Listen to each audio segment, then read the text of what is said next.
Keputihan adalah kondisi ketika lendir atau cairan keluar dari organ intim. Keputihan merupakan cara alami tubuh untuk menjaga kebersihan dan kelembapan organ kewanitaan.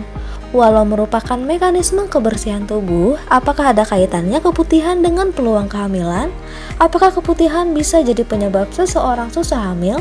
Simak penjelasannya di video ini yuk!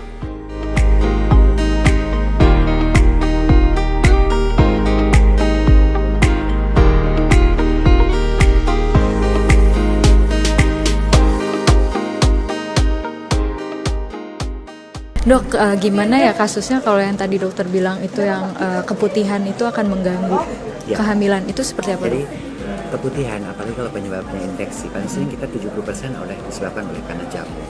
Ya, kalau dia sampai terjadi infeksi itu, maka ketika sperma itu dikeluarkan, kena keputihannya itu, maka spermanya juga akan rusak. Oh gitu. Nah, jadi seringkali saya cuma mengobati keputihan saja, terus pasiennya hamil.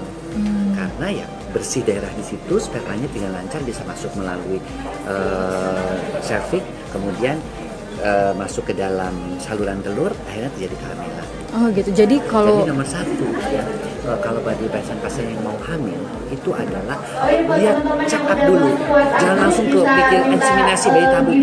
Kadang-kadang hal-hal sepele kayak infeksi yang kronis, kan nggak kelihatan, kadang-kadang keputihannya ada, ternyata pasti diperiksa dengan cervicograph atau diperiksa ke dalam dengan cocor bebek kelihatan keputihannya. Oh gitu. Jadi ada keputihan di bagian dalam juga dok? Ya, di bagian yang nggak keluar, ada yang lain. Oh gitu. Terus kalau gimana kasusnya kalau misalnya udah hamil nih dok, si ibu udah hamil, tapi dia ada infeksi kemih.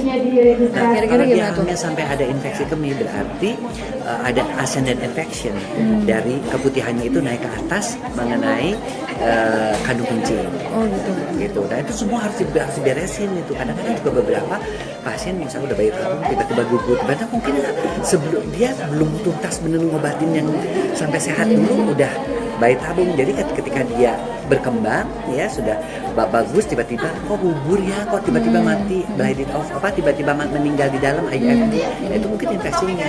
Oh gitu. Jadi bisa berpengaruh juga ya dok ya? Oke. Terus kalau untuk treatmentnya kira-kira gimana ya dok? Kalau untuk treatmentnya kita selalu untuk keputihannya tentu pasti kita tarik dulu, kita ambil cairannya, kita periksa. Biasanya apa? Bisa diperiksa jamurnya. Kalau bisa jamur ya dikasih ambil jamur.